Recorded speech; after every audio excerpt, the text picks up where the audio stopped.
जय गुरु जी संगत जी। अ, कल जैसे हमने पढ़ा था शक्ति पद के बारे में।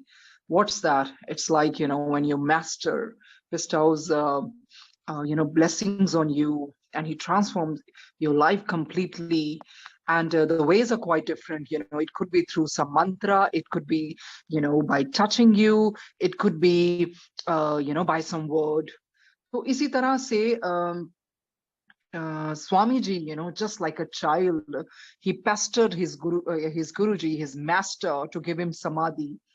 And and the way he pesters, I found it really, really endearing, because just like a child, he just keeps on, kind of nagging his master and keeps on repeating the same thing.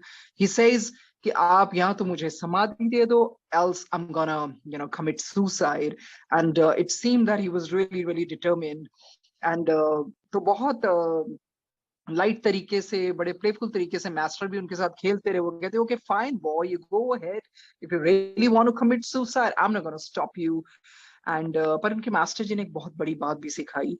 कहते जिस तरह से आप सो भी जाते हो, चलो ठीक है, उस टाइम तो आप नींद में हो, but the moment you get up in the morning, the same problem gonna hover over you. तो ऐसा नहीं है कि सो के आपके प्रॉब्लम्स दूर हो जाएंगे। इसी प्रकार सुसाइड करने से कभी भी प्रॉब्लम्स खत्म नहीं होती हैं। अदरवाइज अगर हम कर भी लेंगे, that means you have turn the contract. हम सब वही ऊपर से कह के आते हैं ना कि ये चैलेंजेस हमने लेने हैं, इसके थ्रू मैंने गुजरना है। अगर आप सुसाइड कर लेंगे, दैट मीन्स आपने बीच में ही छोड़ दिया अपना contract. But then again in next life you are going to face the same things probably, and the top your test gonna be really, really very, very tough. So it's better to face the problems rather than running away from them. So ये बहुत अच्छी सीख उनके master ने दी। और जैसे हमने पढ़ा शक्ति पथ, शक्ति मीन्स एनर्जी, पथ मीन्स द बेस्टोइंग। और इस तरह से शक्ति पथ का पूरा मीनिंग होता है bestowing the energy, lighting the lamp. और इस तरह से when finally he really, really threatens कि नहीं, अब आप अगर नहीं करोगे, मुझे नहीं समाधि दोगे, तो मैंने गंगा जी में जाके मैंने अपनी आत्महत्या तो कर ही लेनी है। तो उनके स्वामी जी उनको टीज भी तो करते हैं कि अगर तुम कर भी लोगे, you know how to swim and then you can save yourself from drowning, तो तुम कोई हैवी चीज बांध लो ना, ताकि तुम ड्राउन ना हो, सीधा तुम्हारा जो प्लान है वो मटेरियलाइज हो जाए, वो कामयाब हो जाए। And when he was about to do that, तो जैसे मास्टर्स बहुत बहुत दरिया दिल होते हैं, his heart must have melted. He said just wait, I am gonna give you samadhi. और जैसे ही उनके मास्टर उनके फोरहेड पे टच करते हैं, Swami ji remained in that position for 9 hours. He did not have any sort of worldly thought. It's not possible to sit for 9 hours otherwise. It was his master's grace. तो स्वामी जी कहते इतना अच्छा experience, इतना सुंदर, I can not describe it because it was indescribable. कहते जब मैं normal consciousness मेरी अवेकन हुई ना, जब मैं आया, तो मुझे ऐसे लगा ये तो सुबह के 9 ही बजे हुए हैं। तो फिर उन्होंने माफी मांगी अपने मास्टर से। और पर स्वामी जी कहते उसके बाद क्या हुआ, मेरा डर चला गया। मुझे लगा मैं कोई सेल्फिश, मेरा कोई मोटिव नहीं है, और मेरी लाइफ ट्रांसफॉर्म हो गई है। एंड आई मेरे में वो अंडरस्टैंडिंग आ गई। आई स्टार्टेड कॉम्प्रीहेंडिंग थिंग्स, जैसे बंदे की पूरी विजडम खुल जाती है। बट उनको ये भी लगा कि नहीं, क्या ये मेरे एफर्ट से हुआ? तो नहीं, उनके मास्टर ने कहा ग्रेस। जब गुरु की ग्रेस आ जाती है ना, जब गुरु की ग्रेस होती है हम सबके ऊपर, जैसे गुरु जी की ग्रेस है हम सबके ऊपर, तो ऐसी ऐसी चीजें होने लगती हैं which is beyond human perception. So master से हमेशा ग्रेस मांगनी चाहिए, गुरु जी ग्रेस दे, ग्रेस दे। और ये भी उनके मास्टर ने एक चीज सिखाई, कि जो ह्यूमन बीइंग है ना, उनको एफर्ट तो करने ही चाहिए ना, सिंसियर एफर्ट्स। और बाद में जब आप थक जाते हो ना, जब आप फिर अंतरात्मा आपकी रोती है और आपकी डिवोशनल इमोशंस जब बाहर आती है ना, देन वो जो मोमेंट होता है ना, फिर ईश्वर की जो मेहर बरसती है ना आप पे, I mean that just makes you kind of so, it just fills you with the bliss. It's like ecstatic. It's like you just get soaked in that bliss. तो कहते हैं कि यस, जो ग्रेस है ना, वो जो आपके एफर्ट्स है ना, आप यही मान के चलिए कि शायद ईश्वर आपके किसी ना किसी तरह उस एफर्ट्स को किसी रूप में लौटा रहा है। और इस तरह से फिर हमने बाद में देखा कि उनको बहुत बहुत तलाश रही अपने ग्रैंड मास्टर को मिलने की। Grand master means his masters master. तो पर उनको मिलने की इतनी तड़प थी स्वामी जी में, because he wanted to learn certain things, but his journey was so strenuous, laborious, burdensome. He had arduous journey, but nothing could daunt him. It was like, nothing could deter him. That was his invincible spirit. Swami ji ki wo rahi hai. He always have been so courageous. Nothing could stop him. He was so valiant.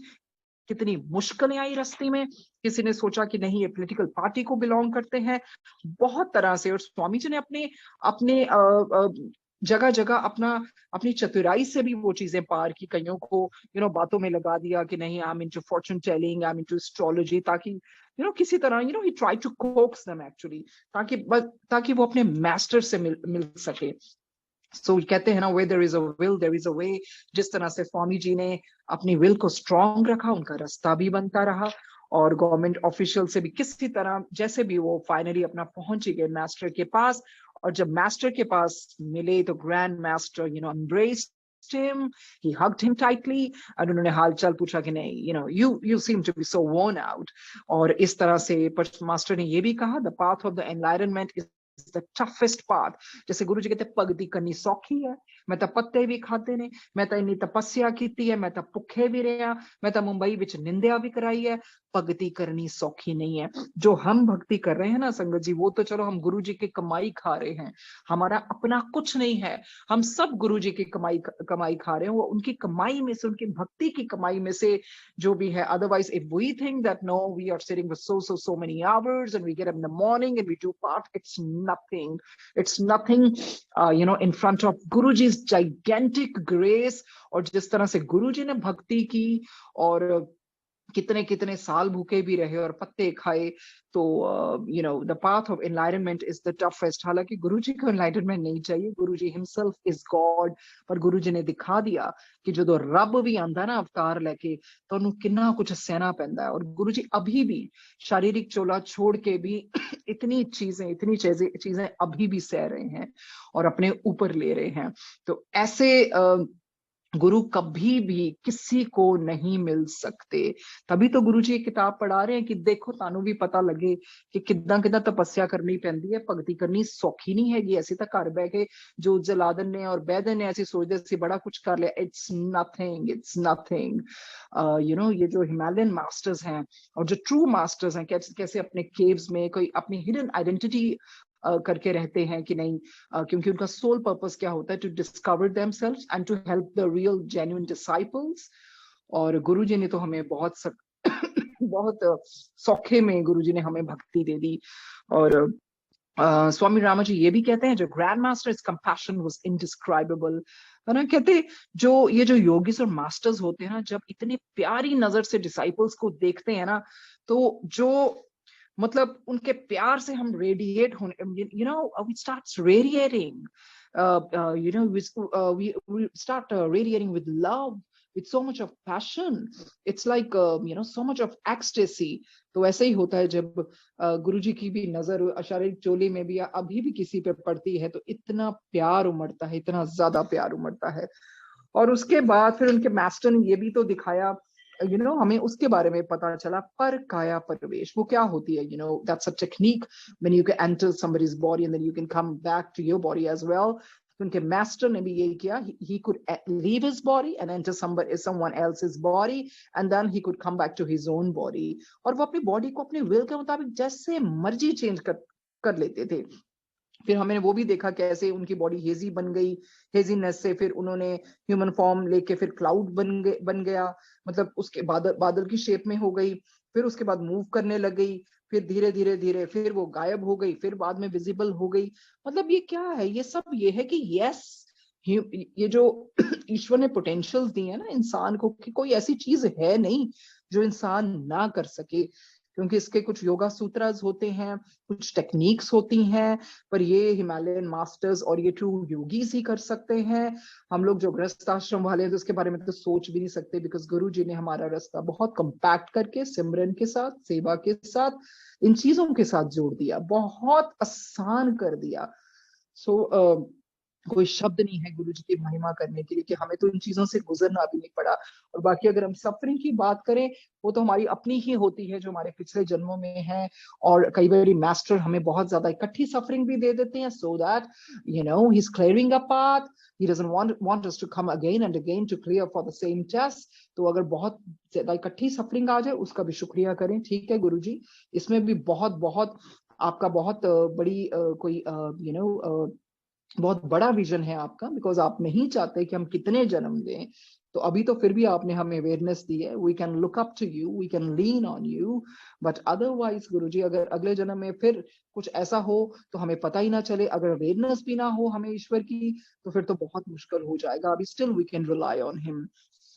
सो उसके बाद संगत जी, I am gonna start, this book is comprised of 14 chapters. If I'll read, the 3 pages, I'm going to reach this 13th chapter. So probably in 1 or 2 days, this book is going to be finished with Guruji's grace. Okay. So this chapter is preparing to tear the veil. Swami Ramaji कहते हैं, each student has his own image of what a teacher should be. If you come to me, you're not prepared to see me as I am. Since your expectations are not fulfilled, you decide that I'm not a good teacher. कहते, this is not the proper way to approach a teacher. अब teacher को कहते कैसे approach करना चाहिए? Approach with determination and a burning desire to learn, then there will be no problem. तो कहते इस तरह स्टूडेंट को अप्रोच करना चाहिए। और ये नहीं है कि अगर आपकी एक्सपेक्टेशन ना फुलफिल हो तो आप कह दो जी कि नहीं, ये जो फलाना फलाना बंदा ही अच्छा टीचर नहीं है। कहते आपकी अप्रोच ऐसी होनी चाहिए, आप इतने डिटर्मिनेशन, शिद्दत से, डिवोशन से आओ। कहते how will you find the right master? अब आप राइट मास्टर कैसे ढूंढ सकते हैं? कहते there is a saying in the scriptures, when the disciple is prepared the master appears. ये ऑटोबायोग्राफी योगी में भी लिखा है। कहते if you are not prepared he will be there but you won't notice और रिस्पॉन्ड। अगर आप प्रिपेयर नहीं हो ना, अगर वो हो भी, आप नोटिस नहीं कर पाओगे। क्यों? क्योंकि आपके अंदर से प्रिपरेशन ही नहीं है। कहते if you do not know what a diamond is, the diamond may be there but you ignore it and pass it by, taking to be just a piece of glass. ये बिल्कुल ठीक है। अगर आपको पता ही नहीं डायमंड है क्या, आप उधर से निकल जाओगे, आप सोचोगे ये तो कोई कांच का ही टुकड़ा पड़ा है। कहते further, if you do not know what the difference, you may acquire a piece of glass, think it is a diamond and cherish it your whole life. So that's also true. आगे कहते हैं, during the period of seeking, the student may become too intellectual, ignoring sahaj bhav. Sahaj bhav is like spontaneous intuition. Or conversely, he may become too emotional, ignoring his reason. An emotional trip is as dangerous as an intellectual trip. Each feeds the ego. चाहे emotional तरीके से, intellectual तरीके से, दोनों ही कोई मतलब दोनों में यही होता है ना कि आप अपनी ईगो को ही फीड कर रहे हो। कहते those who do not believe in discipline should not expect enlightenment, because on the path of enlightenment, हमने इस किताब में बार बार सुना, बार बार पढ़ा कि yes, discipline होना बहुत जरूरी है। You can't indulge in slothry and you can't think what you want, things should happen accordingly, but no, you got to tread on the path of discipline. कहते no master can or will give it to them just because they want it. A genuine spiritual teacher, one who is assigned to teach according to tradition, searches out good students. He looks for certain signs and symptoms. ये तो है, जो genuine spiritual teacher है ना, उसको भी तो तलाश होती है ना अच्छे students की। वो भी देखते हैं क्या ऐसे इनमें signs या ऐसे लक्षण हैं इनमें। He wants to know who is prepared. No student can fool a master. The master easily perceives how well the student is prepared. If he finds that the student is not yet ready, he will gradually prepare him for the higher teachings. And when the wick and oil are properly prepared, the master lights the lamp. ये बहुत अच्छा समझाया है। जैसे वो lamp के अंदर उनको पता लग जाए ना कि जैसे भी है कि उसको एक एग्जांपल दिया कि विक और ऑयल प्रॉपर्ली प्रिपेयर है तो मास्टर उसको रोशनी दे देता है। कहते that's his role. The resulting light is divine. We should not worry about who will guide us. The important question is, am I prepared to be guided? Jesus had only 12 close disciples.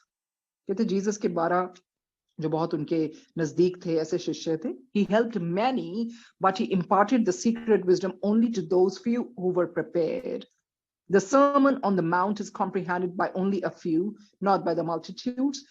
Those not on the path do not understand, for example, why one should be meek and poor. That the master's way of teaching are many and sometimes mysterious. He teaches through speech and actions, but in some cases, he may teach without any verbal communication at all. I've often felt that the most important teachings have their source in intuition and are beyond the powers of verbal communication. ये भी हमने किताब में बहुत बार पढ़ा है कि verbal communication कोई जरूरी नहीं होती है. सबसे ज्यादा communication, which communication is the most powerful? That is the silent communication. कहते you should do your duty in the world with love, and that alone will contribute significantly to your progress on the path of enlightenment.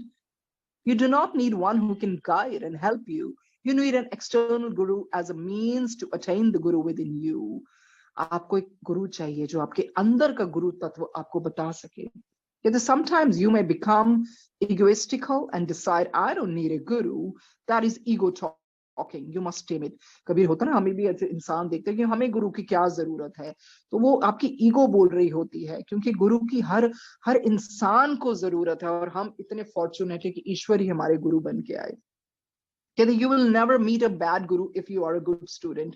अगर आप अच्छे student हैं तो आपको ऐसा हो नहीं सकता कि आपको बैड गुरु मिले. But the reverse is also true.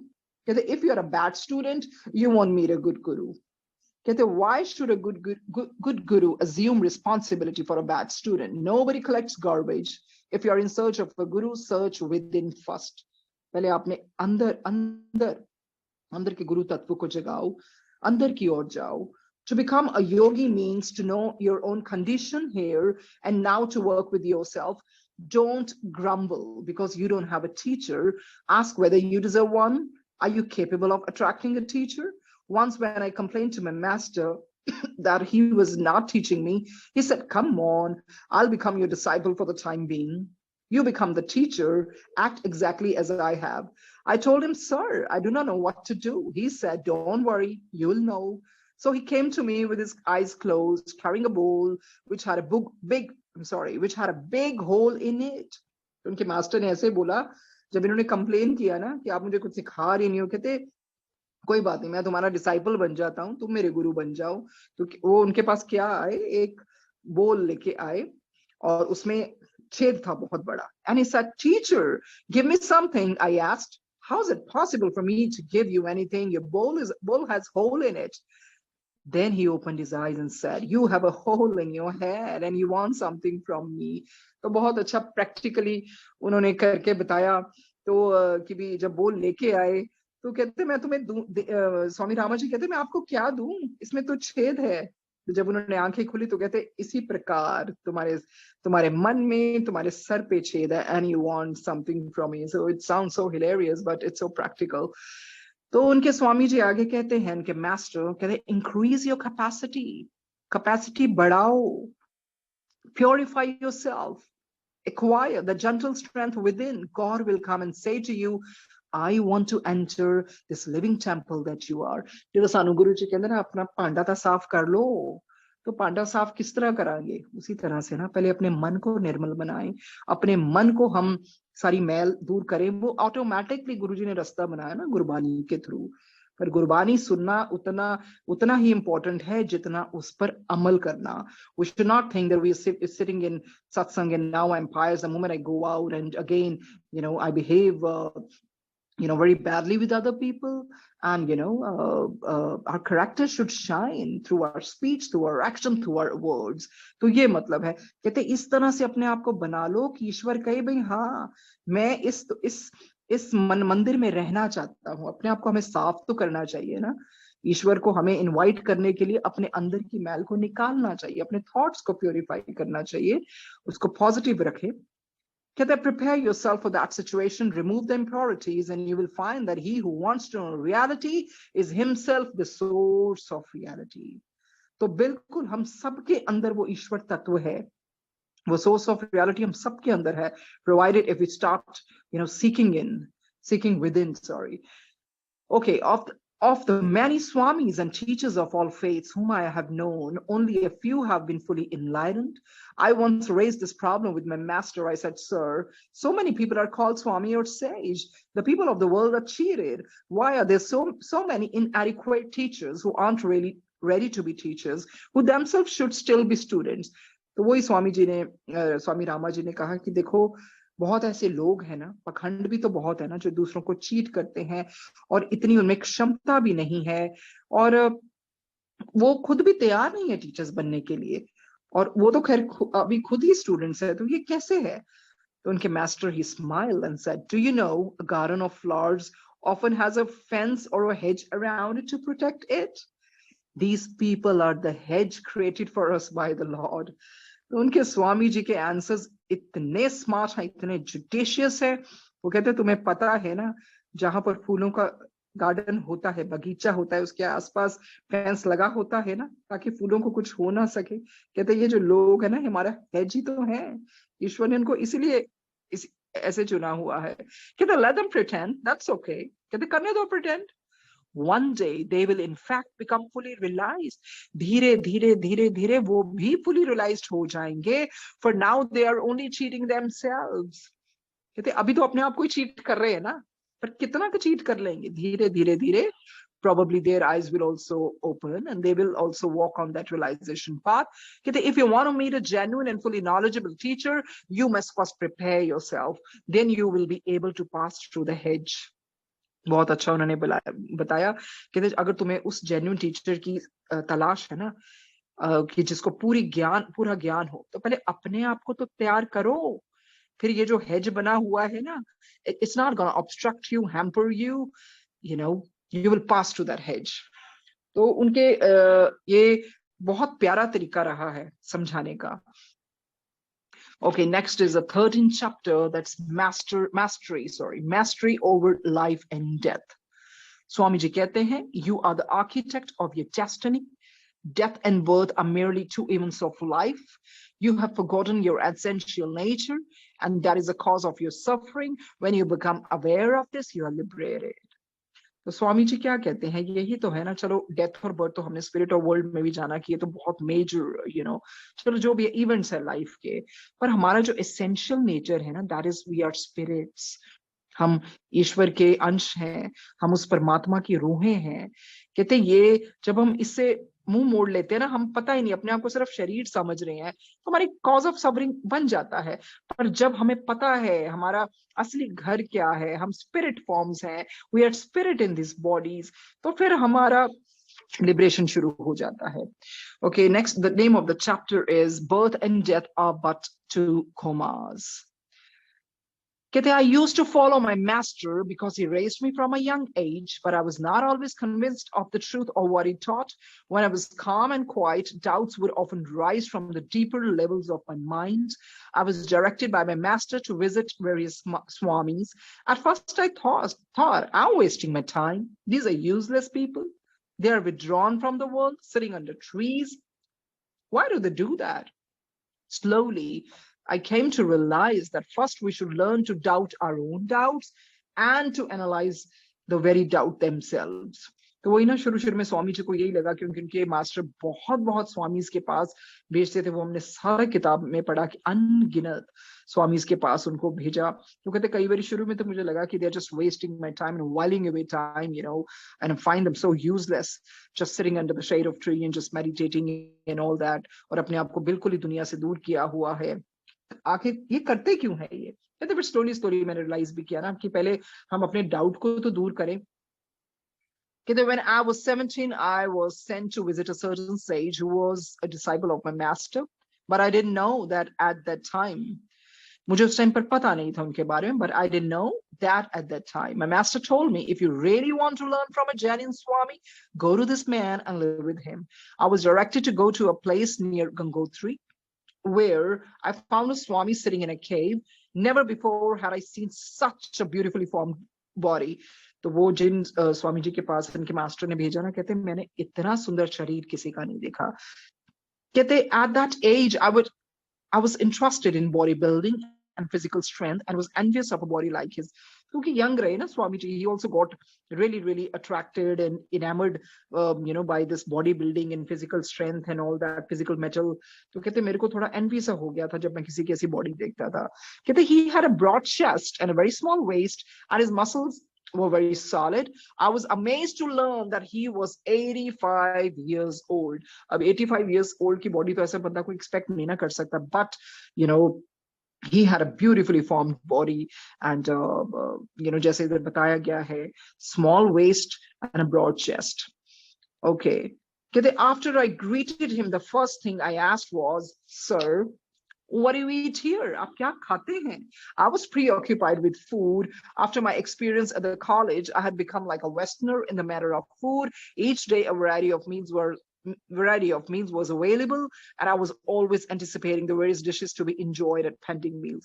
तो स्वामी जी कहते मैं इतना मेरे को खाने का उस टाइम पे हो गया था ना, जैसे वेस्टर्न कंट्रीज का जो खाना होता है, मेरे को भी हर तरह के नए व्यंजन मिलते थे और बस मुझे यही लगता था कि अब और क्या मिलेगा, what more meals I'm going to relish. So the Swami asked, are you hungry? I replied that I was. He told me, go to that corner of the cave where you will find some roots. उसके कोने में जाओ केव के, वहां तुम्हें कुछ roots मिलेंगी.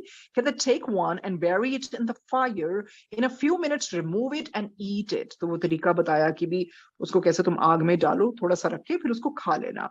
I did it as I was told and found the root was delicious. It tasted like milk over rice pudding. I could not eat the entire root. I was satisfied to know that I could stay there for some time because there was something good to eat. तो स्वामी जी कहते चलो मुझे लगा कि मेरे को कुछ खाने पीने का अरेंजमेंट मुझे अच्छा ही मिलेगा, तो मैंने सोचा चलो यहाँ पर रुक जाते हैं. After I had eaten, Swamiji said, I will not teach you through words. I sat by him for 3 days and there was no conversation at all. So Swamiji unke paas 3 din tak baithe rahe, par that Swami didn't utter any word.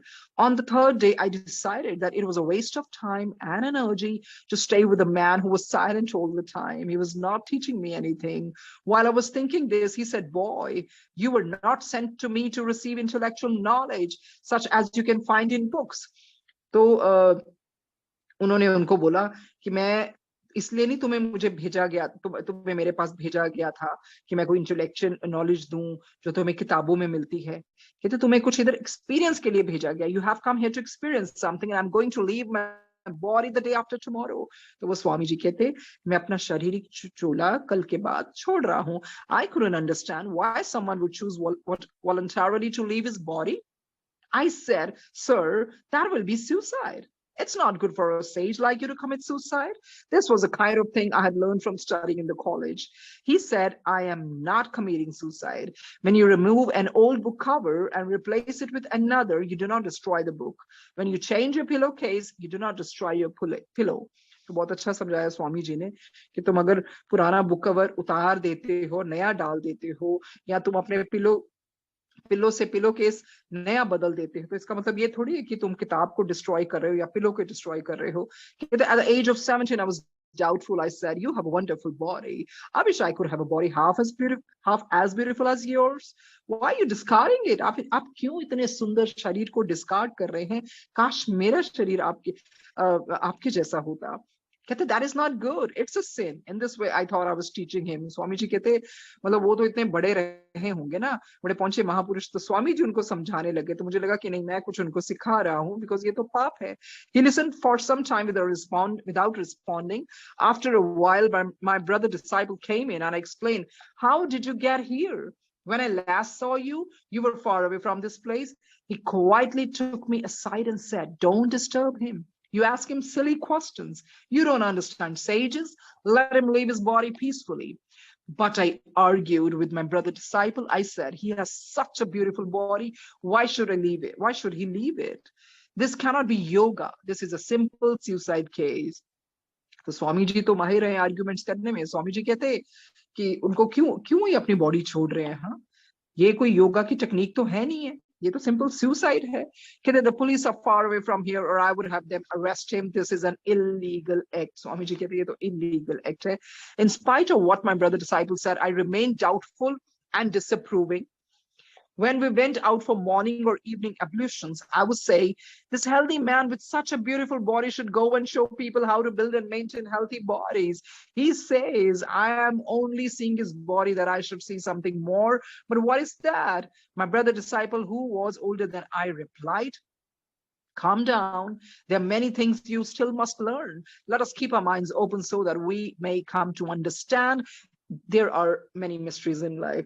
So Swamiji, as any young lad, as any young spunky guy, he was so captivated by his body. I mean, unko laga ki I wish I had a body like him and I would have, just exhibited my body. Par Swamiji ke disciple wo jo the, जो brother disciple थे उन्होंने बोला तुम्हें नहीं पता इनकी mysteries के बारे में या जिंदगी में क्या मिस्ट्रीज होती हैं, you don't know, so you better calm down. The Swami wouldn't speak to me, so after 24 more hours, I said to my brother disciple, I have not learned anything from silence, so I want to leave this place. Swami जी कहते मुझे उनकी चुप्पी से कुछ समझ नहीं आ रहा, so I better go from this place, I just want to leave this place as soon as possible. He replied, why don't you witness the process by which he leaves his body? तुम witness तो करके जाओ कि जिस तरह से वो अपना शरीर छोड़ के जाएंगे. I said, this is a silly thing. I would rather die in a hospital under the care of a good doctor than die in a cave. What is this foolishness? My ideas were totally modern and materialistic. Swami ji कहते क्या है? This is so silly. This is ridiculous. कहते इससे अच्छा तो hospital में बंदा वहां पर जाके अपने प्राण त्यागे ना, rather than कि अपने केव में अपने शारीरिक चोले को छोड़े. कहते तो फुलिशनेस है, इट्स अटर फुलिशनेस. क्योंकि स्वामी जी कहते उस टाइम मेरे आइडियाज बहुत मॉडर्न थे और मटेरियलिस्टिक थे. My brother disciple said, you don't understand, you were asked to come here and sit. If you want to argue in your mind, you can do that. That's your business. I can stop it, but don't disturb me. तो उनके brother disciple तो फिर भी इन चीजों को समझते थे. वो कहते फिर ठीक है, तुम्हें यहाँ बुलाया गया था कि चुपचाप बैठो, अगर तुम्हें आर्ग्यू करना ही है ना अपने मन में करो. Okay, you don't have to really be verbal about that. Finally, Swamiji spoke up. Actually, I am not doing anything. When it is time for us to leave the body, we know it. We shouldn't stand in the way of nature. Death helps nature. We should not be afraid of death because nothing affects it. Do you understand? Okay तो वो जो स्वामी थे ना दूसरे वाले, जिन्होंने मेरे ख्याल वो अपना शरीर छोड़ना था, उन्होंने बोला, कहते जब हमें हमारा टाइम आता है ना, जब हमें पता है हमने शारीरिक चोला छोड़ना, हमें पता लग जाता है. हम कोई नेचर के बीच में नहीं आते हैं, ठीक है. कहते और ना ही हम लोग we not scared of death. हम लोग बिल्कुल भी डरते नहीं है डेथ से, क्योंकि हमें इफेक्ट थोड़ी करती है. कहते बट स्वामी रामा जी कहते I said I don't want to die, so I don't want to understand. Swami ji कहते ना मैं मरना चाहता हूँ ना मैं समझना चाहता हूँ. ही सेड, तो वो बोले मास्टर क्या बोलते, कहते your attitude is not good. Try to understand what death is. समझो तो सही मौत होती क्या है. Don't be afraid of it. We are afraid of many things, and that is not the way to live. Death does not annihilate you. It only separates you from body. Death आपको कभी भी खत्म नहीं करती, सिर्फ आपके शरीर से अलग कर देती है. I retired. I don't want to exist without my body. स्वामी जी कहते हैं मैं अपने शरीर से दूर नहीं रह सकता और मैं उसके बगैर नहीं रह सकता. He continued, death is a habit of the body. ये तो जो शरीर ने जन्म लिया है उसकी डेथ तो होके ही रहेगी. No one can live in the same body forever. It is subject to change, death and decay. ये तो शरीर होता ही ऐसा है, ये तो मिट्टी में मिलके ही रहता है. You have to understand this. Very few people know the technique of getting freedom from the clinging to life. बहुत कम लोगों को टेक्निक पता है. वो तो बस जिंदगी के साथ ही चिपके रहते हैं, उनको पता ही नहीं असली फ्रीडम क्या है. That technique is called yoga. It's not the yoga that is popular in the modern world, but is the highest stage of meditation. Once you know the right technique of meditation, you have command over other functions of body, mind, and soul. It is through prana and breath that a relationship is established between mind and body. कहते हैं when the breath ceases functioning, जब सांसें रुक जाती है ना, the link breaks, and that separation is called death, but you still exist. कहते हैं आपकी सांसें रुक जाती हैं, लिंक टूट जाता है, उसको मौत कहा जाता है, पर आप फिर भी रहते हैं। क्यों रहते हैं? क्योंकि हम सब आत्माएं तो हैं और आत्मा अमर होती है। I asked, how does one feel existing without a body? He replied, how do you feel when you go without a shirt? तो जब स्वामी जी ने पूछा कैसा लगता है बॉडी के बगैर, कहते तुम्हें कैसा लगेगा जब तुम कमीज उतार के जाओगे? It's nothing. But no matter what he said, he did not philosophically और logically convince me, for I still had an immature mind in many ways. तो उस टाइम स्वामी जी की उस टाइम की सोच बता रहे हैं ना, यंग एज की सोच जो होती है, you know, which is still gathering so many things. तो वो कहते हैं मेरे को लॉजिकली जो मर्जी वो समझाते रहे, he could not convince me. And क्योंकि मेरा माइंड उस टाइम बहुत इमेच्योर था। कहते the day before he was to depart his body, he gave us instructions, early in the morning at 5 I will leave my body. मैं सुबह के 5 बजे अपना शरीर छोड़ दूंगा। I want you to immerse it in the Ganges, can you both do that? तो उन्होंने बोला आप गंगा में इसको बहा देना। Can you both do that? वो स्वामी जी को, उनके ब्रदर the disciple, दोनों को कह रहे हैं वो master. I replied, of course, I can do it alone. I picked him up by myself to demonstrate. So Swami ji ने finally उनको उठाया demonstrate करने के लिए। कहते the Ganges was not far away, just a few hundred yards. Much of that night I remained awake.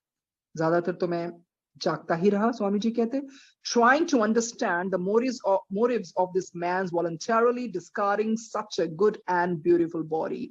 We regularly got up at 3 a.m. From 3 to 6 is considered, इसमें लिखा है, from 3 to 6 is considered the best time for meditation. So we would go in bed between 8 and 10 and get up at 3. तो स्वामी जी कहते हैं कि हमारी तो आदत ही 3 बजे उठने की, क्योंकि जो 3 से 6 का समय होता है वो मेडिटेशन के लिए बहुत अच्छा माना जाता है। Probably because of the cosmic rays, you know, the cosmic rays are at its peak from 3, जैसे हम अमृत वेला, और उसके बाद में हम ब्रह्म मुहूर्त भी कहा जाता है उसको। कहते but that morning we all awoke even earlier, उससे भी पहले हम जग गए, and began talking together. The Swami said, tell me, what do you wish? Whatever you wish, I promise to fulfill it. I replied, you are dying. What can you do for me? कि आप तो अपना शरीर छोड़ रहे हैं, अब आप मेरे लिए क्या करेंगे? He said, boy, for a genuine teacher, nothing like death really happens. Death सच में नहीं होती है. A teacher can guide his students even after his death. चाहे एक अच्छा टीचर या अच्छा गुरु अपना शरीर छोड़ देना, उसके बाद भी वो गाइड करते रहते हैं। कहते then he turned to my brother disciple and asked, isn't he a headache for you? तो उन्होंने बड़े मजाक से उनके ब्रदर डिसाइपल से पूछा कि मतलब स्वामी रामा जी के बारे में बात कर रहे हैं, isn't he a headache for you? तुम्हारा सर नहीं दुखता है इनके साथ? ये तुम्हारे लिए हेडेक नहीं है? बिकॉज ये किस तरह के प्रश्न पूछते रहते हैं। He argues a lot. My brother disciple replied, indeed yes, but what can I do? तो उनके ब्रदर डिसाइपल ने ऐसे बोला, हाँ भी है तो है, पर मैं क्या कर सकता हूँ? What, जैसे कहते हैं ना, what can't be cured should be endured. Between 5 and 5:30 we were still talking when the Swami suddenly said, now sit in meditation. आप मेडिटेशन में बैठो. In 5 minutes I will leave my body. 5 minute में मैं अपना शरीर त्याग रहा हूँ. Its time is over. This instrument which is called body is not capable of giving me more than I have already attained, so I will leave it behind. उनके जो master थे ना, उन्होंने बोला अब मेरा समय आ गया है, शरीर छोड़ने का समय हो चुका है, अब ये मेरे लिए एक माध्यम ही था, इससे ज्यादा इसमें कैपेसिटी नहीं है मुझे कुछ और देने की, तो मुझे इसको छोड़ना ही पड़ेगा। अब उसके बाद क्या हुआ? कहते 5 minutes later he sang out Om, and then there was silence. I checked his pulse and heartbeat. Swami ji ने उनकी पल्स को, दिल की धड़कन को देखा. I thought he may have suspended his pulse and heartbeat for some time and might start breathing again. तो स्वामी जी अपनी assumptions लगा रहे हैं कि थोड़ी देर के लिए शायद उन्होंने सस्पेंड कर दी हो, और मुझे लगता है उनकी दिल की धड़कन दोबारा से ब्रीथ अपना धड़कने लगेगी और वो सांस लेने लगेंगे. Then I checked his body temperature, his eyes and all that. My brother disciple said, enough of that. अब बस करो, that's too much what you're doing. You are really investigating, and we have to immerse his body before the sun rises. इससे पहले कि सूर्य उदय हो, हमें उनकी body को immerse करना है. I told him, don't worry, I'll do it myself. But he said, I want to help. When we both tried to lift him, we found that we could not budge his body. Then we brought a branch from a pine tree and inserted it under his thighs to pry him loose, but we failed. We tried everything we could think of for over an hour, but could not move an inch. कहाँ स्वामी जी कह रहे थे नहीं मैं अकेला ही इनकी body उठा लूंगा. कहते we couldn't move a barge. Probably his body, became so heavy. And even after the endeavors, they couldn't just move it, not even for an inch. I often recall what happened next. I shall never forget the experience. A few minutes before sunrise, I heard someone say, now we will carry him. फिर इनको आवाज आई, किसी ने बोला कि नहीं, अब हम इनको उठा के देखते हैं. तो स्वामी जी कहते, there was no one around, so I thought perhaps I'm imagining it. कि आवाज आई कहाँ से? शायद ये मेरा वहम हो. कहते, my brother disciple also looked around. I asked, did you hear something? He said, yes, I also heard it. So I asked, are you hallucinating? What is going on? Suddenly the Swami's body rose into the air. कहते उनकी body हवा में उड़ने लगी, apparently of its own accord, अपने आप ही, and slowly moved towards the Ganges. अपने आप ही गंगा मैया की तरफ वो जाने लगी. It floated in the air. Air में float करने लगी for few hundred yards and then lowered and sank into Ganges. तो कहा इन्होंने उठानी थी, तो कहा देखो उनकी body, जो भी उनका डिवाइन शरीर था, स्वामी जी का अपने आप ही हवा में उड़ के अपने आप ही गंगा मैया नदी में जाकर अपने आप ही नीचे आके सिंक होके जो भी है अपने आप ही जाने लगा. I was shocked. I could not assimilate this experience for a long time. Swamiji got startled. He got bewildered and flabbergasted. कहते मुझे तो समझ ही नहीं लगा, मैं तो गैदर ही नहीं कर पाई, ये हुआ क्या? When people talked of miracles, some Swami was alleged to have performed, I had always said there is some trick in it. But when I saw this, स्वामी जी कहते जब भी कोई ऐसी चीजें होती थी ना, miracles वगैरह, तो मैं हमेशा सोचता था कि हाँ कोई ट्रिक ही है, कोई जादू ही है. But जब मैंने असल में I saw his levitating body with my own eyes, it very quickly changed my attitude. स्वामी जी कहते बस फिर मेरा नजरिया बदल गया कि नहीं, ये चीजें होती हैं, ये कोई ट्रिक्स नहीं है. When I returned to the monastery, several Swamis were engaged in a discussion. The subject was, because जब monastery में वापस आया ना, तो जितने भी वो Swamis थे, तो they were discussing about something. Or subject क्या था discussion का? If God really created and watches over this world, then why is there so much misery? अब भगवान ने दुनिया बनाई तो यहाँ दुख क्यों है? तो एक स्वामी ने कहा, this physical universe is only one aspect of existence. ये जो physical universe जो हमें नजर आ रहा नहीं है, तो एक aspect है existence का. We have the ability to know other aspects, but we don't make sincere efforts to realize this ability. Our mind remains focused on this physical aspect only. Man is suffering because he does not know the whole. Man की suffering का कारण ये है ना, उसको सब कुछ तो नहीं पता है. वो सिर्फ ये फिजिकल एस्पेक्ट को देख के ही सोचता है अपनी मिजरीज के बारे में. his vision is quite limited. कहते what they said inspired me. मुझे इंस्पिरेशन मिली. I now began to listen with genuine interest and found that my uncertainties were gradually resolved by what they were saying. When I compare the materialistic world with the lifestyle of the sages, I find the former concrete, emphasizing that which can be seen, touched, and grasped. But the lifestyle and atmosphere in which the sages live, though non-materialistic, is more realistic as far as the object of life is concerned. स्वामी जी कहते हैं कि मैं comparison करूँ ना, ये materialistic दुनिया और ये non-materialistic जो दुनिया है इनकी है, sages की, तो मुझे वो नकली लगती है, तो मुझे ये बहुत असली लगती है. कहते the world of means also have some value in it, but without without awareness of the absolute reality, everything is in vain. कहते ये जो world of means है ना, चलो उसकी भी वैल्यू तो है, पर जब तक आप में अवेयरनेस नहीं है ना कि ट्रू रियलिटी क्या है, फिर कोई फायदा नहीं. Ordinary men regard certain aspects of life as mysterious or mystical, but such mysteries are easily solved when the veil of ignorance is removed. The technique of dying is not known to the modern scientist, but in the yoga science, such techniques are described and imparted to those who are prepared to practice them. The mystery of death and birth are revealed to a fortunate few. The known part The known part of life is a line which is stretched between these 2 points, birth and death. The vast portion of one's existence remains unknown and invisible beyond these two known points. One who understands the unknown part of life knows that this lifespan is like a coma. ये तो सिर्फ coma है बीच में, ये कोई पूरा नहीं आपको बताते हैं ना. In a vast sentence which has no period, कोई period नहीं है, there is no full stop. Your death is just a coma. Your birth is also a coma. Yet in the ancient yoga scripture, it is said that there is a definite way of leaving the body.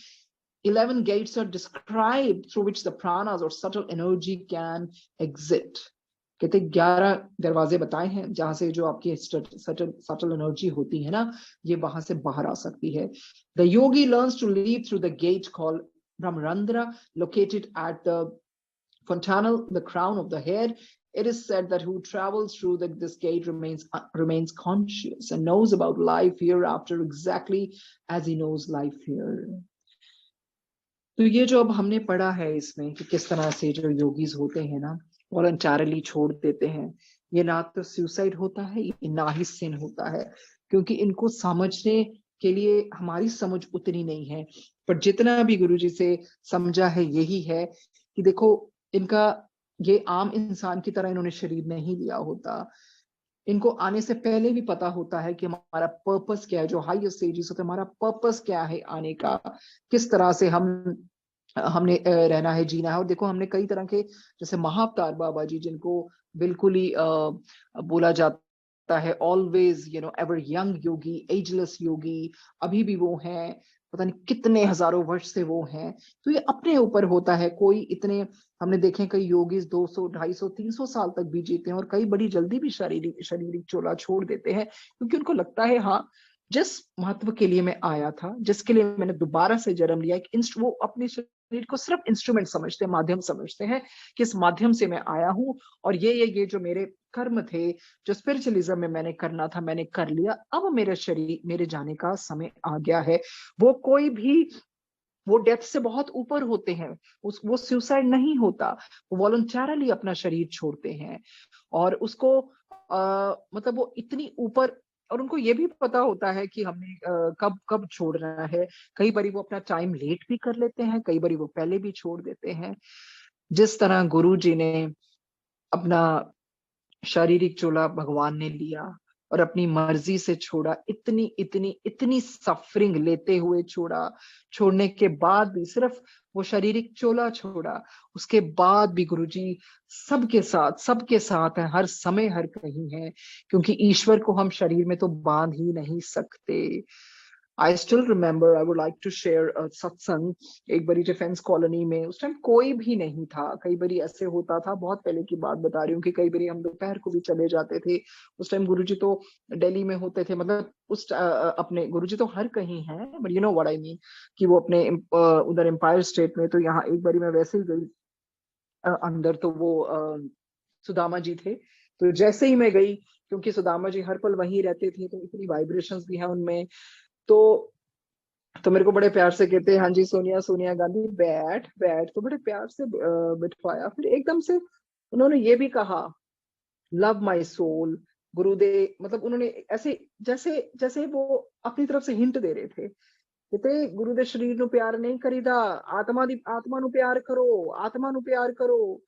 तो उस time तो ऐसा नहीं पता था कि गुरुजी आगे जाके सालों बाद अपना चोला छोड़ देंगे, पर वो किसी तरह अपना मैसेज जरूर भेज रहे थे गुरुजी सुदामा जी के थ्रू. शरीर ते ना जाओ, गुरु दी आत्मा नु प्यार करीदा हुंदा हैगा. वो इस तरह से गुरुजी ने जैसे भी कई बार किसी संगत को किस तरह से प्रिपेयर किया कि मैं चले जाना हैगा. और पंजाब वाले तो हम यही सोचते थे ना कि गुरुजी, जैसे जब कहना कि गुरुजी पंजाब कदों आ रहे हो, नहीं आ रहे हैं, मैं आ रहे हैं. गुरुजी ने कभी ये नहीं कहा मैं नहीं आ रहे, गुरुजी ने कहा मैं आ रहे हैं. या उधर दिल्ली पे बैठ के गुरुजी ने बोला हुन मैं चले जाना है. तो गुरुजी ने जिस तरह से कोई ना कोई, मतलब उनका था कि जितने भी समय के लिए गुरुजी ने धरती पर आए और अभी भी हैं, सबसे बड़ी बात है गुरुजी ने ये विश्वास दिलाया कि नहीं, रब है, मैं हर कहीं हूँ. रब ने ही अपना रब का रूप लेके, गुरु का रूप लेके हमें अपने ईश्वर तत्व के बारे में बताया कि नहीं, रब हल्ले भी है, रब ते फेथ करना चाहिए, सरेंडर करीदा हैगा, और माड़े टाइम आ रहे ने तो रब नु तो होर याद करो, पाठ ही बचाएगा और कुछ नहीं बताएगा। अच्छे कर्म, सेल्फलेसली सेवा, जो हम सेल्फलेस सेवा करते हैं, और जो गुरुजी ने पहले भी किताब पढ़ाई लॉज ऑफ स्पिरिचुअल, मकसद यही था गुरुजी का, और जो अप्रोच यही थी कि गुरुजी यही चाहते थे कि हमें पता चले वी हमारा स्पिरिचुअल प्रोग्रेशन और हो। इस दुनिया का तो हम देख ही रहे हैं कैसा है, एंड दिस हमारा ट्रेनिंग पीरियड चल रहा है, so that when we go to the spirit world we should know spirit world भी होता है। गुरुजी कहते ऊपरली दुनिया बारे तो ओदे बारे भी जानना चाहिए रहेगा। सो इस तरह से ये जो मास्टर्स होते हैं ये वॉलंटरली छोड़ते हैं, जितना इनको लगता है हमारा वो कार्य हो गया, वो अपने शरीर, एक उनके लिए तो एक प्रोसेस है, उनके लिए वो बहुत बहुत ऊपर है डेथ से, बिकॉज वो हमेशा से उनकी वो यही बताते हैं ना कि आत्मा अमर है, पर हम इंसान उस तरह से शरीर नहीं छोड़ सकते क्योंकि हम कर्मों के बंधन से बंधे हैं। जो हाई मास्टर्स होते हैं, एलिवेटेड मास्टर्स, कर्मों के बंधन से नहीं बंधे होते, उनका कोई मकसद होता है दुनिया के कल्याण के लिए आना और दुनिया की भलाई करना, और सेजेस को और रिफाइन करना, उनको भी इस रास्ते पे लगाना, और कहीं भी बैठे हुए चाहे वो शरीर भी छोड़ दें, वो अपने डिसाइपल्स की मदद करते हैं। उसके बाद संगत जी जो नेक्स्ट चैप्टर है, that is attitudes toward dying. Swami ji कहते हैं you are the architect of your life, तुम अपनी लाइफ को खुद बना सकते हो। You build your own philosophy and construct your own attitudes. Without right attitudes the entire architecture remains shaky. When one starts realizing this fact, then he starts looking within, transforming himself and becoming aware of many levels of consciousness. देखो हमें हर ईश्वर ने free will दी है, हम right attitude के साथ ना अपनी जिंदगी को बदल सकते हैं, ट्रांसफॉर्म कर सकते हैं और अवेयरनेस ला सकते हैं from different levels of consciousness. तो भगवान ने कहा यस, भगवान ने भी यही कहा कि तुम्हें जो भेजा है तो तुम अपनी जिंदगी बदल सकते हो, तुम्हें वो फ्री विल दी गई है। He then finds strength within himself. Inner strength is the source of fulfillment. The sages have proven this fact, but modern man does not understand it. He's still searching and seeking for happiness in the external world. कहते जो modern man है ना, वो बाहर की और ये दुनिया में हैप्पीनेस ढूंढता रहता है, जबकि हैप्पीनेस अंदर की बात है। Happiness is a state of mind. Mind इतना पावरफुल है, mind can make hell of heaven and heaven of hell. तो अंदर जो असली खुशी है वो अंदर की होती है। कहते when I was young I also thought that the source of happiness lay in the external objects of the world. One day my master sent me to the house of a rich man who was on his deathbed. When I arrived, this rich man said, "Sir, give me your blessings." He was immersed in sorrow and full of tears. स्वामी जी कहते शुरू में मैं भी तो यही समझता था ना कि हैप्पीनेस का मतलब है जो एक्सटर्नल ऑब्जेक्ट्स हैं, पर वो तो बहुत कंडीशनल हैप्पीनेस होगी ना, जो हमें चीज मिल गई तो हम खुश हो गए, नहीं मिली तो फिर हम दुखी हो गए। Excuse me. तो उनके मास्टर ने उनको एक अमीर आदमी के घर में भेजा। Almost he was on death bed and तो जब मास्टर जी स्वामी रामा जी वहां पहुंचे तो उन्होंने बोला सर मुझे अपने आशीर्वाद दो, बिकॉज वो इतने दुखी लग रहे थे and was crying, was full of tears. I asked him why you crying like a poor and helpless child. He said I wish I could be a child. काश मैं बच्चा होता. Now I realize that I'm the poorest and weakest man in the world. He was from affluent family. Despite of being so rich, he said, no, मैं तो बहुत गरीब हूँ, मैं अपने आप को कितना कमजोर आदमी समझ रहा हूँ दुनिया का। All the comforts and riches are at my disposal, but nothing seems to help me. All is in vain. कहते क्या फायदा, ये तो सब रूल रही है ना चीजें, मेरे पास पैसा भी है, इतनी लग्जरियस लाइफ कंफर्ट्स है, पर कोई क्या फायदा मुझे इनका, मुझे कोई फायदा नहीं इनका। कहते I could easily see the effects of inner poverty in that rich man.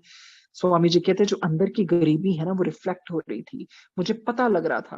कहते I have since studied many dying people including poets, writers, philosophers and political leaders, but always found that they all were miserable on their deathbed. वो तो है, कहते कोई जितना मर्जी बहुत इतना फेमस भी हो जाए, चाहे वो कोई पोइट हो, कोई लेखक हो, कोई फिलोसोफर हो, पॉलिटिकल लीडर भी हो, पर मरने time they feel so miserable. Their clinging to life and their attachment to the objects of the world made them miserable. तो miserable क्यों? क्योंकि सारी उम्र तो उन्होंने ऐसे ही निकाल दी, ऐसे निकाल दी, चिपके रहे ऑब्जेक्ट्स ऑफ वर्ल्ड के साथ, with a materialistic approach, clinging to money, hankering after wealth. Swami ji कहते, those who are aware of the immortality within are free and unattached to the objects of the world. They leave their mental body in a positive state of mind. ये बिल्कुल ठीक है। कहते जो अंदर से free होते हैं ना, अनअटैच होते हैं, जिदा गुरु जी कहते दुनिया च रहंदे होए भी दुनिया दे ऊपर रहना सीखो, तो गड्डियां कोठियां कारां दे पीछे नहीं जाना। ये तो फिर इस तरह के लोग हैं ना, वो फिर जब छोड़ते भी है ना, पॉजिटिव स्टेट ऑफ माइंड में रहते हैं। कहते the literature written on the life of Chaitanya Mahaprabhu reveals that the room in which he lived vibrated the chant he repeated after his death. कहते जो चैतन्य महाप्रभु जी रहे हैं ना, जब उन्होंने अपने शारीरिक चोला छोड़ा ना, उसके बाद भी कहते जो मंत्र का उच्चारण करते थे ना, वो उनके शारीरिक चोला छोड़ने के बाद भी रिपीट होता रहा उनके कमरे में, इतनी वाइब्रेशन स्ट्रॉन्ग। कहते I once had such an experience in the city of Kanpur. There is a family of doctors whose mother was a great devotee of the Lord. She was my initiate. 6 months before her death, she decided to live in a room by herself, remembering the Lord's name and meditating. तो जिस lady की बात करें ना, कानपुर में family of doctors की, स्वामी जी कहते 6 महीने पहले से ही ना वो याद करती रही ईश्वर का नाम और मेडिटेशन उसने शुरू कर दी। कहते after 6 months she fell sick. 6 महीने बाद वो बीमार हो गई and became bedridden. The time of her parting seemed imminent. तो ऐसा लगा बस अब उनके जाने का टाइम बस आ गया है, imminent है, just about to happen shortly. Her older son, Dr. A.N. Tandon, was very much attached to his mother. He wanted to remain by her side. His mother said, I don't want you to be attached to me. मेरे साथ attachment मत रखो. Don't sit next to me anymore. कहते I have done my duties toward you. जो मेरे कर्तव्य थे उनकी माँ कहती मैंने कर दिए हैं. I have to walk all alone during the journey. So what a brave and what a courageous and practical mother. कहते अब मुझे आगे बढ़ना है अपनी जर्नी में, मेरे साथ अटैचमेंट मत रखो. Your attachment will not help me in any way. Ordinarily dying people become lonely and frightened. कहते वैसे क्या होता है, जो मरने वाला बंदा है ना, इतना डेथ से डरता है ना, लोनली फील करता है, डर जाता है, सहम जाता है. कहते a sense of false security grows and they become deeply attached to the children and the things they possess. क्योंकि उनमें वो जो है ना इनसिक्योरिटी की फीलिंग भी हो जाती है, इतने अटैच हो जाते हैं बच्चों से, पोजेशंस को लेके, हर चीजों से. But this woman was constantly at peace, completely absorbed in the name of the lord. क्योंकि देखो उन्होंने इस औरत ने 6 महीने पहले से तैयारी शुरू कर दी थी अपनी. She said to her sons, I'm in a great joy. Your attachment toward me has no power to hold me on this moral place. मैं बहुत उस ब्लिस में हूँ. तुम्हारी अटैचमेंट जो है ना मेरे प्रति, अब ये मुझे रोक नहीं सकती, इसमें कोई पावर नहीं है, कोई शक्ति नहीं है. Her son started weeping bitterly. He said, Mother, I love you immensely. Don't you still love me? What has happened to you, to my dear mother? She replied, that which was expected to happen has already happened. कहते जो expect किया था ना वो already हो गया है. अब मैं फ्री सोल हूँ. I'm a free soul now in great joy. I'm a wave of bliss in the ocean of the universe.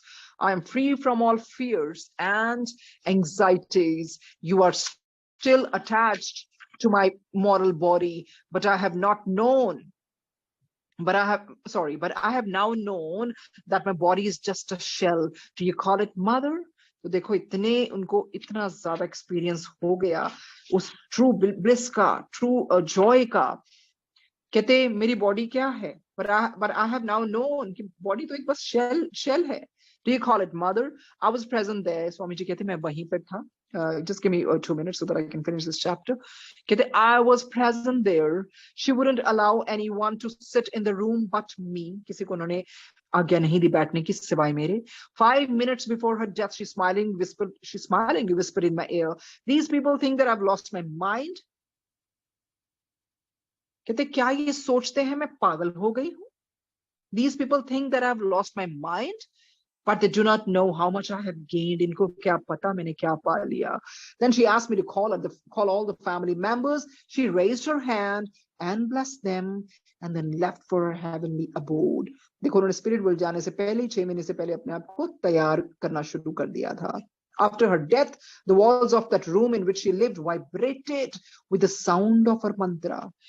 देखो किस तरह से दीवारों में से भी वो वाइब्रेशन निकली जो मंत्र का उच्चारण करती थी वो 6 महीने पहले, 6 महीनों तक जो इन्होंने किया. Anyone who came would feel the sound being vibrated from those walls. Someone informed me the walls of that house were still radiating her mantra. कहते अभी तक उन मंत्रों का radiate वो मंत्र radiate कर रहे हैं उस कमरे से. I couldn't believe it, so I visited the house and I discovered that the sound of mantra was still vibrating there. स्वामी जी कहते हैं मुझे विश्वास नहीं, मैं वहां पर गया, सच में वाइब्रेट कर रहे थे. अब स्वामी जी कहते हैं मंत्रा है क्या? Mantra is a syllable or a word or set of words. When consciously someone remember his mantra, it automatically is stored in the unconscious mind, though ordinarily one does not remain aware of the fact. This fact, कहते during the day of parting, when the mind is fading and stops functioning, attachment toward body and other possession of the world makes one horribly lonely and miserable. वो तो है, ये जाते time अगर किसी की वैसी अटैचमेंट रही ना तो बंदा बहुत लोनली फील करता है, बहुत मिजरेबल स्टेट ऑफ माइंड में होता है. कहते during such a period that which one has stored there in the unconscious mind becomes one guide. This period of separation is painful to the ignorant. This is not the case with the spiritual person. ये फर्क दिखाए ना, spiritual बंदे के साथ ऐसा नहीं होता.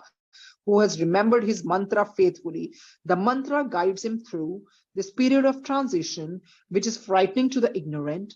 कहते death is not painful, but fear of death is very painful. ये तो सही है, मौत उतनी पेनफुल नहीं है जितना उसके बारे में डर होता है. The mantra is a powerful support and guide which leads the dying person peacefully through that unknown period of darkness. Mantra then becomes a torch bearer when one goes through the corridor that exists between death and birth. देखो मंत्रा की कितनी बड़ी power बताई है. फिर आपका torch bearer बन जाता है, आपको रास्ता दिखाता है. Constantly being aware of the mantra with a complete faith is one of the surest methods. All the spiritual traditions of the world use this method. A purified and trained mind with the help of mantra awareness dispels the darkness during the period of transition. Mantra is a rare friend indeed. एक दोस्त की तरह है आपके, which helps one whenever it is needed, both here and hereafter. By remembering the mantra constantly, the aspirant creates deep grooves in the unconscious, and then the mind flows spontaneously in these grooves. Mantra is a spiritual guide which dispels the fear of death and leads one fearlessly to the other shore of life. आपका spiritual guide बन जाता है और आपका डर को भगा देता है. It is an accepted fact to the yogis that the body is like a garment. They believe that when the garment is no longer useful, it can be cast off consciously without any fear or misery. देखो योगिस के लिए तो ये garment एक outfit, एक कपड़े की तरह ही है ना. This way of casting of the body is not unusual for them. Swami ji आगे कहते हैं, I was fortunate to have witnessed such a case during the Kumbh Mela at Allahabad. Kumbh Mela is a festival of sages which is celebrated every 12 years. Many sages and learned people assemble on the holy banks of the Ganges to share their experiences and knowledge with all those who attend. This festival lasts for a month. All religious people of India like to enjoy the spiritual gathering. During this time, I was staying in a garden house situated on the bank of the holy Ganges. Early one morning at about 3 o'clock, I was informed that Vinay Maharaj had decided to cast off his body punctually at 4:30.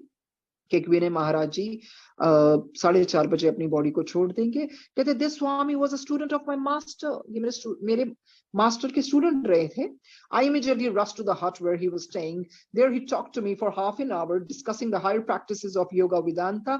There were 6 other swamis sitting around him. Exactly at 4:30, after explaining the technique of voluntarily casting of the body, he bade goodbye to us saying, "Good, God bless you. We'll meet on the other side." हम दूसरी दुनिया में जाके मिलेंगे. Then he was silent. He closed his eyes and became still. We all heard the sound tick from his skull. कि तो उनके skull है ना, ऊपर खोपड़ी से टिक करके आवाज आई, तो शायद उधर से उनके प्राण निकले होंगे ना. This was the sound of cracking the skull.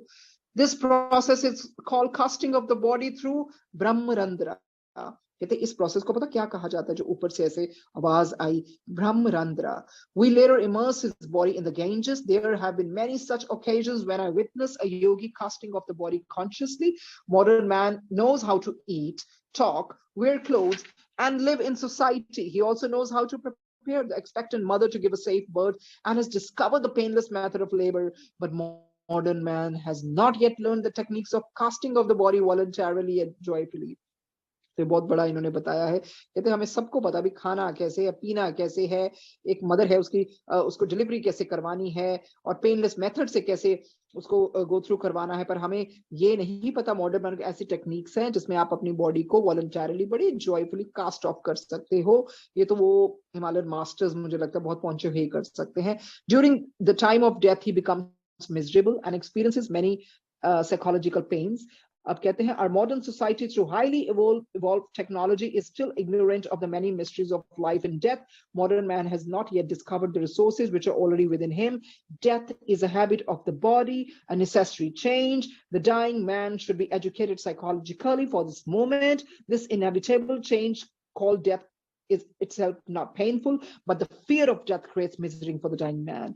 There are many aspects of education imparted to modern man for his success in the world, but no one imparts the knowledge which gives him freedom from the fear of death. It is essential for the human beings to find out the way of comforting the dying. So on this note, thank you Guruji, thank you Swami Rama ji, आपने बहुत अच्छा बताया। Death से डरना नहीं चाहिए। Death तो it's just transform, it's just a transition. और अगर द पावर ऑफ मंत्रा भी बताया है, और गुरुजी ने तो हमें शुरू से ही अपने मंत्र से जोड़ा है, तो उसकी वाइब्रेशंस इतनी स्ट्रांग होती हैं जहां भी ये मंत्र का उच्चारण होता है। इसको आगे बढ़ाएंगे कल और देखेंगे किस तरह से बताएंगे the techniques of casting of the body. ये उन हिमालयन मास्टर्स के लिए है, ये उन लोगों के लिए है जो किसी अपनी वॉलंटरली छोड़ सकते हैं। पर हमें गुरुजी ने सिखाया कि जब तक तुसी धरती ते हैगे हो, अच्छे इंसान बनो, पूरा फायदा उठाओ शरीर दा, और जब आए तो गुरुजी ही लेके जाए। पर हमें उस तरह का बनना है कि गुरुजी खुद आए हमें लेने, कि जमदूत मत आए हमें लेने। So thank you Guruji, Ekta ji, Shilpi ji, thank you for this beautiful reading, and thank you all the masters. Thank you Swami Rama ji, thank you Guruji. Jai Guruji, Shukrana Guruji, Anantam Shukrana. Thank you Auntie, thank you Sangat ji for joining.